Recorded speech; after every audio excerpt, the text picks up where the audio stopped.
حضرت سیدنا سفیان بن عبداللہ ثقفی رضی اللہ عنہ بارگاہ نبوت میں حاضر ہوئے اور سوال کرنے لگے، حضور آپ مجھے اسلام میں ایسی بات بتائیں کہ اس کے بعد کسی اور سے پوچھنے کی حاجت نہ رہے۔ میرے آقا علیہ الصلوۃ والسلام نے جواب میں ارشاد فرمایا، قل آمنت باللہ ثم استقم، پہلے آپ یہ کہیے کہ میں اللہ پر ایمان لے آیا اور پھر اسی پر استقامت اختیار کریں۔ ایمان لانے کے بعد استقامت اگر تو اختیار کرے گا تو یہ ایسا امر ہے، ایسا معاملہ، ایسی بات اور ایسا کام ہے کہ اس کے بعد مزید آپ کو کسی سے پوچھنے کی حاجت نہیں پڑے گی۔ آپ کو تمام خیر مل جائیں گے، تمام بھلائی مل جائے گی اور دنیا اور آخرت کی فوز و فلاح تیرے حصے میں آ جائے گی۔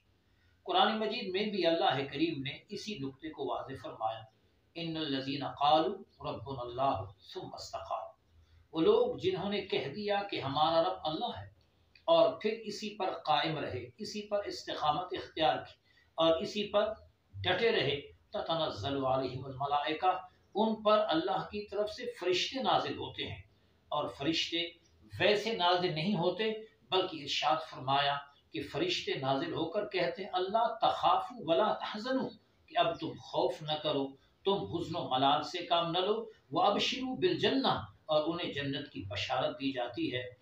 اور کیوں یہ تمام تر اعزاز اسے ملا؟ اس لیے کہ وہ ایمان لایا، استقامت اختیار کیا۔ تو ایمان و استقامت اختیار کرنے پر رب کے فرشتے بھی نازل ہوتے ہیں، وہ عدم خوف کی نوید بھی سناتے ہیں، وہ غمگین نہ ہونے کی بات بھی کہتے ہیں، ساتھ جنت کی بشارت بھی سناتے ہیں۔ اس سے بڑھ کر اعزاز کیا ہو سکتا ہے؟ پتہ چلا کہ زبان رسالت سے نکلی ہوئی بات کہ قل آمنت باللہ ثم استقم، پہلے آپ یہ کہیے کہ میں رب پر ایمان لایا، پھر اس کے بعد آپ استقامت اختیار کریں۔ یہ اتنا بڑا اعزاز ہے کہ اللہ پاک دین و دنیا کی فلاح اس بندے کے نام کر دیتا ہے۔